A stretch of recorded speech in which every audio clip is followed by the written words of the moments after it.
అందరికీ నమస్కారం. ఈ రోజు ముఖ్యాంశం ఏమిటంటే చిత్తూరు జిల్లా సత్యవేడి ఎమ్మెల్యే కోనేటి ఆదిమూలం గారి గురించి తెలుసుకుందాం. ఆదిమూలం గారు ఒక సంవత్సరం క్రితం వారు శృంగార క్రీడలు చేస్తూ రాజులో దొరికిపోయారు.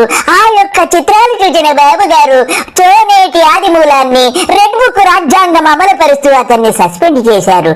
కానీ ఆయన ఇప్పుడు చాలా మదన పడుతున్నారు. బాబు గారి మీద పూర్తిగా తిరగబడిపోయారు. రెడ్ బుక్ రాజ్యాంగం అమలు చేస్తున్నారని చెప్పి ఆయన కుమారుడు మీడియాకి ఎక్కడం జరిగింది.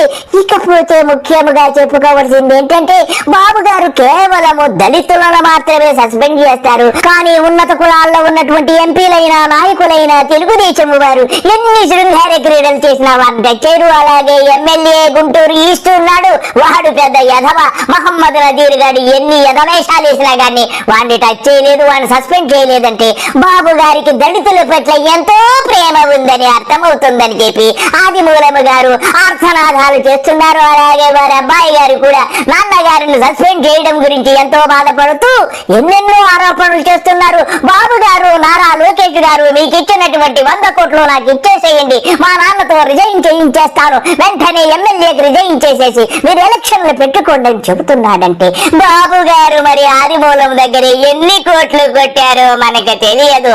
చెప్పండి ఆదిమూలం కొడుకు గారు.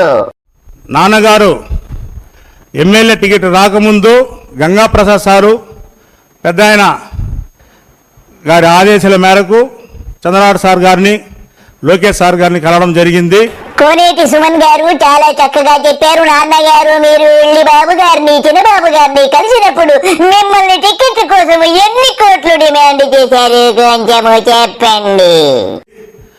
టికెట్ అడగకుండానే గంగాప్రసాద్ గారు టికెట్ తీర్చారు. గంగాప్రసాద్ సార్ గారికి పాదాభివందనాలు, చంద్రనాథ్ సార్ గారికి, లోకేష్ అన్న గారికి నమస్కారాలు. ఆ నాన్నగారు ఆరోగ్యం బాగలేనప్పుడు ఇప్పుడు అయన్నొద్దు పాయింట్కి రా. కోనేటి సుమన్ గారు హరికథలు పిట్టే కథలు ఆపేసి సబ్జెక్ట్ లో ఉండండి. నాన్నగారు శృంగార క్రీడల గురించి నేను అడగలేదు. ముఖ్యంగా బాబు గారు చిన్నబాబు గారు ఎన్ని కోట్లు మీకు టికెట్ ఇచ్చినందుకు డిమాండ్ చేశారు అది చెప్పండి. నాన్నగారు గెలిచిన తర్వాత మా కుటుంబాన్ని, మా నాన్నగారిని వెన్నుముక్క వెనకాల నుంచి పడవడం తెలుగుదేశం పార్టీ వాళ్ళు కొంతమంది ఇబ్బంది పడడం జరిగింది. మేము కష్టపడి అప్పు తీర్చుకొని గంగాప్రసాద్తో మాట్లాడుకొని ఖర్చు చేసినటువంటి అమౌంట్ ఎంతని గంగాప్రసాద్ సార్ తెలుసు, చంద్రనాథ్ సార్ గారు తెలుసు, లోకేష్ గారు తెలుసు. కానీ ఈరోజు పరిస్థితి మా నియోజకవర్గంలో ఎస్సీ రిజర్వ్డ్ అయిన నియోజకవర్గంలో ఎస్సీ కుటుంబంలో చిన్న చిన్న సమస్యలు వచ్చినప్పుడు నాన్నగారిని సస్పెండ్ చేయడం జరిగింది. సుమన్ గారు చాలా ఉద్రేకపడుతున్నారు. నాన్నగారికి కుటుంబ సమస్యలు కాదు వచ్చింది, ఆయన శృంగార క్రీడలు చేస్తే మా బాబు గారు ఆయన్ని సస్పెండ్ చేశారు.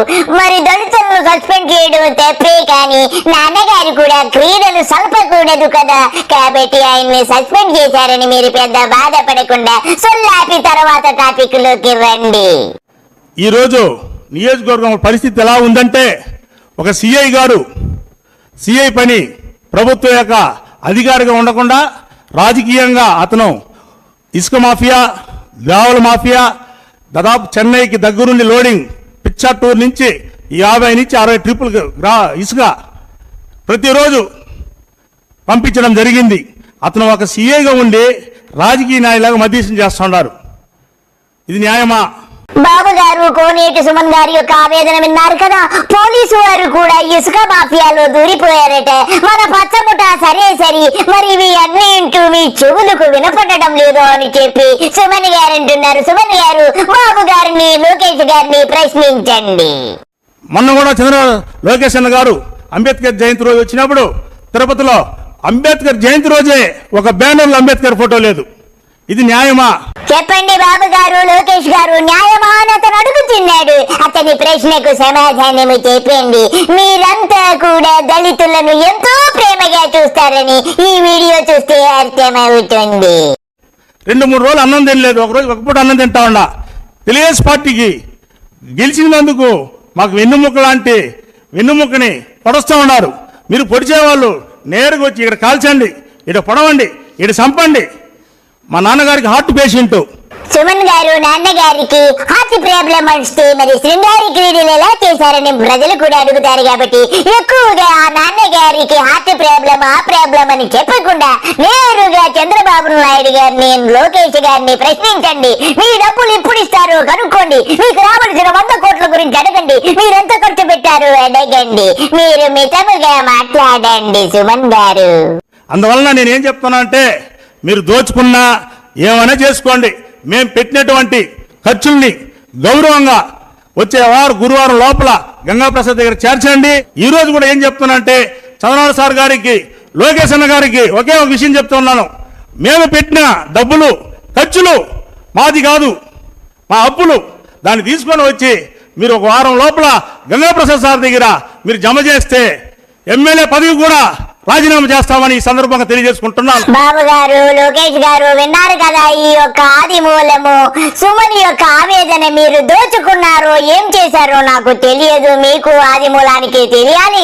మరి సుమన్ గారు చెబుతున్నారు ఆయన డబ్బులు రేపు గురువారం లోపల ఇవ్వకపోతే మీ అంతా చూస్తాను, నేను రిజైన్ చేపించేస్తాను మా నాన్నగారితో, ఒక్క నిమిషం కూడా ఎమ్మెల్యేగా ఉండనని చెబుతున్నాడంటే మరి మీరు దోచుకున్నారా, పీక్కున్నారా, లాక్కున్నారా?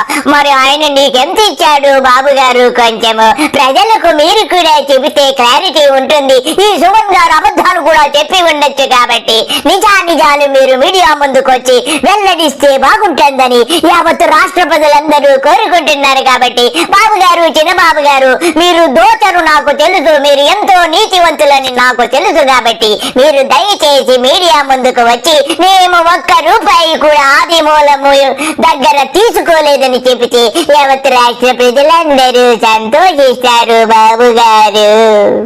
మా నాన్నగారు వయసు 75 సంవత్సరాలు, హార్ట్ పేషెంట్.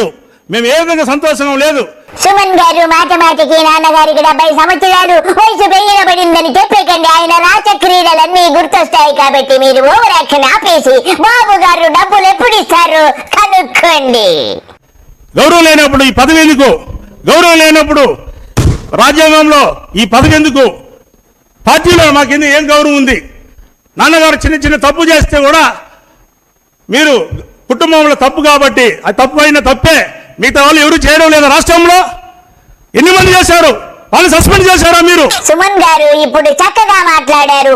ఆయన కేవలము దళితులంటే ఎంతో ప్రేమ కాబట్టి మీ డాడీ గారిని సస్పెండ్ చేశారు. అలాగే మహమ్మద్ నజీర్ గారిని మాత్రము సంఖలో వేసుకొని ముద్దులు పెట్టుకుంటూ తిరుగుతున్నారు.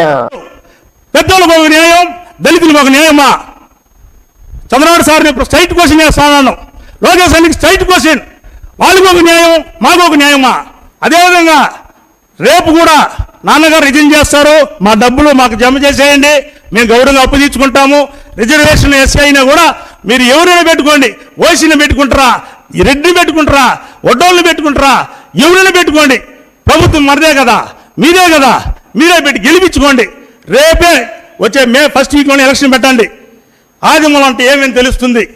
బాబు గారు, లోకేష్ గారు, మీ చెవులకు మరి ఈ యొక్క సుమన్ గారి మాటలు వినపడుతున్నాయో లేదో నాకు తెలియదు గాని వారు డాడీ గారు కూడా రిజైన్ చేసేస్తారు. మీరు ఎవరినన్నా పెట్టుకోండి, ఏమైనా పీక్కోండి, లాక్కోండి, మా డబ్బులు మాత్రం మాకు ఇచ్చేయండి అని చెబుతున్నారంటే మీరు నాకు తెలిసినంత వరకు అతనికి పార్టీ టికెట్ ఇచ్చి ఎన్ని కోట్లు దోచారా అని చెప్పిన మనసులో అనేక ప్రశ్నలు వస్తున్నాయి.